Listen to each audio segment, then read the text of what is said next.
Hello there, fellows. Here we are, as promised, phase one of the seven-phase program I'm working on developing. Here we go. I'll share my screen so you can read along. Okay. Phase one. We experienced a primal survival force from the awareness of the life-threatening nadir we had reached after we lost our free will. The rock bottom moment activated our will to survive. This feeling brought us back to ourselves, the self we had lost for a long time, or in some, many cases, never even known. This urge to survive is the motivator that can save us from the temporary disease we took upon ourselves. An opportunity to rebuild a healthy, functioning human being with a diversity of choices. An opportunity like this should be seized with both hands. The primal force of survival is a requirement in the fight against the self imposed routine of our addiction pattern. Many times, entering the route that helped us escape from life's difficulties kept us from the growth that comes from facing problems. That's what problems are for. Pain and discomfort are part of life, and genuine happiness is experienced, among other things, through the contrast of victory over these obstacles. By running away from this all, our life stagnated. In fact, we deteriorated rapidly. All the additional problems we created only made the cravings and urges to run stronger. We therefore do not speak of a chronic illness, but of a temporary illness that can be remedied. Rather, even a treatment of self medication in contrast to an illness. We ourselves had chosen the subterfuge.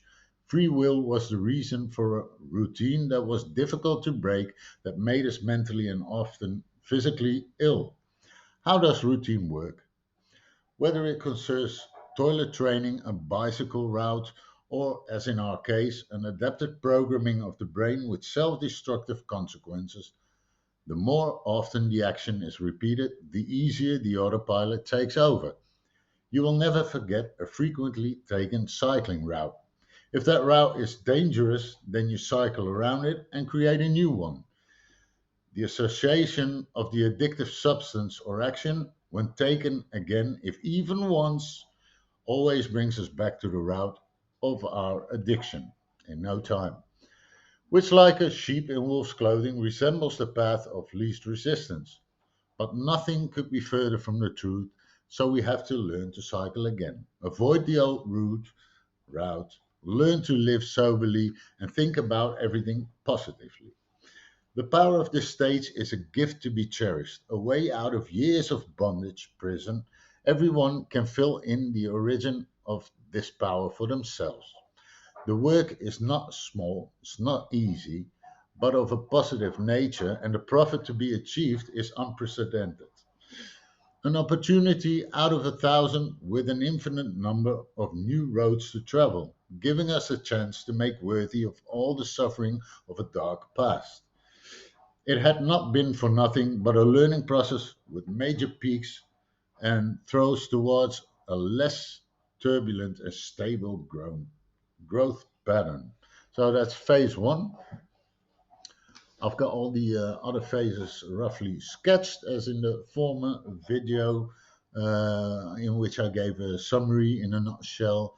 So I hope we can be of service to each other. We can form a group or groups, maybe even in the near future.